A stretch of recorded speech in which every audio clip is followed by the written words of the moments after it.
प्रिय विद्यार्थियों, आज की ऑनलाइन कक्षा में पुनः स्वागत है। हम पहले कृषि अर्थशास्त्र के विषय में पढ़ रहे थे। उम्मीद करते हैं ऑनलाइन कक्षाओं का आप लोग आनंद उठा रहे होंगे। तो उसमें हमने कृषि अर्थशास्त्र के विषय में जाना और अर्थशास्त्र का अन्य विज्ञानों से संबंध के विषय में जाना। तो आज हम पढ़ेंगे उत्पादन का अर्थ और उनकी उत्पादन की विधियाँ। तो हेडिंग डालेंगे उत्पादन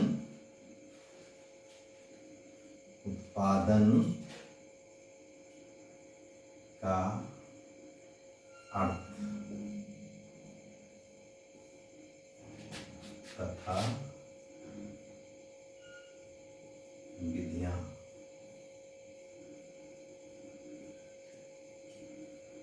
उत्पादन का अर्थ तथा विधियां। तो उत्पादन किसे कहते हैं? वस्तुओं में उपयोगिता का सृजन करना उत्पादन कहलाता है। जैसे गीली मिट्टी का कोई महत्व नहीं है, गीली मिट्टी से मूर्तियां बना देना। इसी तरीके से लकड़ी के टुकड़ों से मेज का निर्माण कर देना। तो ये क्या कहलाएगा प्रिय विद्यार्थियों? उत्पादन कहलाएगा। उत्पादन की विधियां 6 विधियां हैं। 6 विधियों के द्वारा लोग धन को कमा सकते हैं। तो सबसे पहले हम डालेंगे स्थान परिवर्तन विधि। स्थान परिवर्तन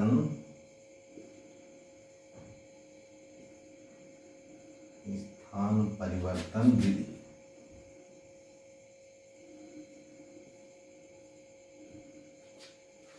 तो प्रिय विद्यार्थियों, स्थान परिवर्तन विधि क्या होती है? वस्तुओं को एक स्थान से ले जाकर दूसरे स्थान पर बेच देना। कौन सी विधि कहलाएगी? स्थान परिवर्तन विधि कहलाएगी। जैसे जंगल से लकड़ी को काट करके शहर में बेच देना, या कपड़े को एक शहर से ले जाकर दूसरे शहर में बेच देना।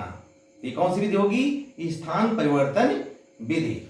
इसके बाद में अगली विधि है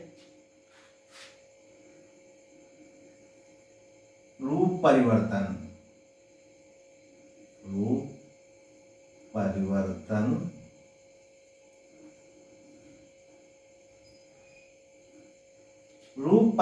विधि। जब किसी वस्तु के रूप और गुण आकार में परिवर्तन कर दिया जाता है तो कौन सी विधि कहलाती है? रूप परिवर्तन विधि कहलाती है। जैसे गीली मिट्टी से मूर्तियों को बना करके और बाजार में बेच देना। तो फिर विद्यार्थियों कौन सी विधि होगी? रूप परिवर्तन विधि हो गई। फिर इसके बाद में अगली विधि डालेंगे, तीसरी अधिकार परिवर्तन।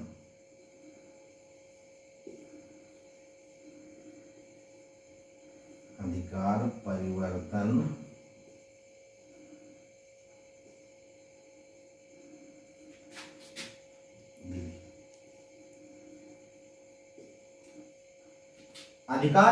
विधि।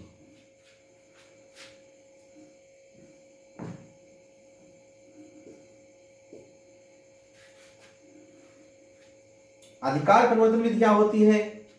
जैसे किताबों का कोई विशेष महत्व नहीं है, पुस्तकों का कोई विशेष महत्व नहीं है। जब पुस्तकें विद्यार्थियों के अधिकार में पहुंचती हैं तो उनका महत्व बढ़ जाता है। तो ऐसी विधि को कहेंगे अधिकार परिवर्तन विधि।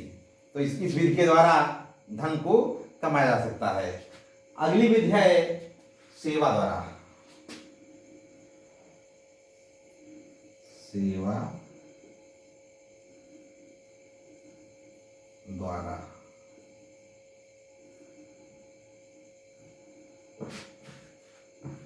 सेवा करके हम पैसा कमा सकते हैं।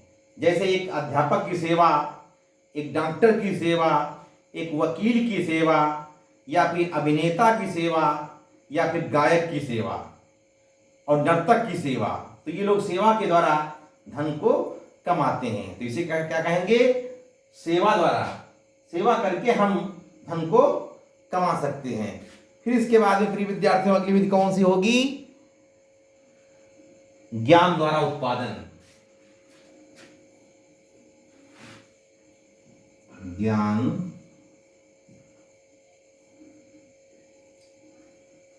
द्वारा उत्पादन।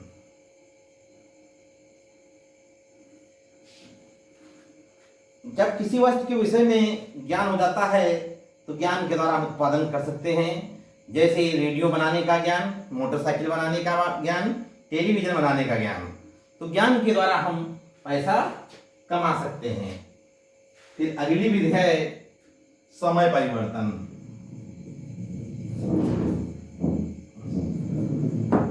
समय परिवर्तन।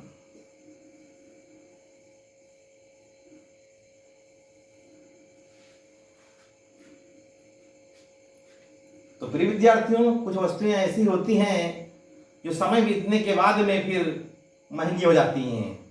तो कुछ लोग क्या करते हैं कि वस्तुओं को एकत्रित करके रख लेते हैं, फिर समय बीत जाने के बाद जब वस्तुएं वो महंगी हो जाती हैं तो उनको बेचते हैं। तो ये विधि कौन सी कहलाएगी? समय परिवर्तन द्वारा उत्पादन। क्या कहलाएगा? समय परिवर्तन द्वारा उत्पादन।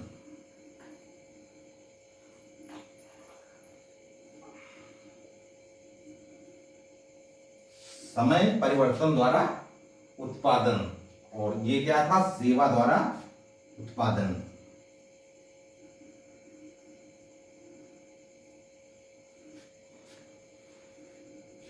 तो प्रिय विद्यार्थियों, ये 6 विधियों को हमने जाना कि किन किन विधियों के द्वारा हम धन कमा सकते हैं। जैसे पहला था स्थान परिवर्तन विधि, दूसरा था रूप परिवर्तन विधि, तीसरा अधिकार परिवर्तन विधि, चौथा सेवा द्वारा उत्पादन, पांचवा ज्ञान द्वारा उत्पादन, और छठा था समय परिवर्तन द्वारा उत्पादन। तो 6 विधियों के द्वारा हम धन को कमा सकते हैं। तो प्रिय विद्यार्थियों, उम्मीद करते हैं कि ऑनलाइन कक्षाओं का आनंद उठा रहे होंगे। हमारे चैनल को सब्सक्राइब करिए और लाइक करिए। हमारे चैनल को सर्च कैसे करेंगे? तो सबसे पहले यूट्यूब पे जाइए, उस पर अंग्रेजी के बड़े अक्षरों में लिखना है रामचंद्र सर इकोनॉमिक्स टीचर करके हमारा चैनल दिखेगा। सब्सक्राइब करिए और वीडियो ऑनलाइन उपलब्ध होने लगेंगे और देखते रहिए। तो आज की ऑनलाइन कक्षा में बस इतना ही। अगले दिन हम पुनः फिर ऑनलाइन कक्षा में लेंगे। तो उम्मीद करते हैं इन ऑनलाइन कक्षाओं को प्रसन्न चित्त के द्वारा मन लगा करके पढ़िए। एक अर्थशास्त्र एक ऐसा भी विषय है जो जीवन में बहुत ही उपयोगी है। बिना धन के कहा जाए कि कल्पना नहीं की जाती है। समाज में सम्मान उन्हीं को दिया जाता है जिनके पास धन है। धन के बिना मानव बेकार होता है। तो प्रिय विद्यार्थियों, आज की ऑनलाइन कक्षा में बस इतना ही। हम अगले दिन पुनः फिर ऑनलाइन कक्षा में मिलेंगे। धन्यवाद।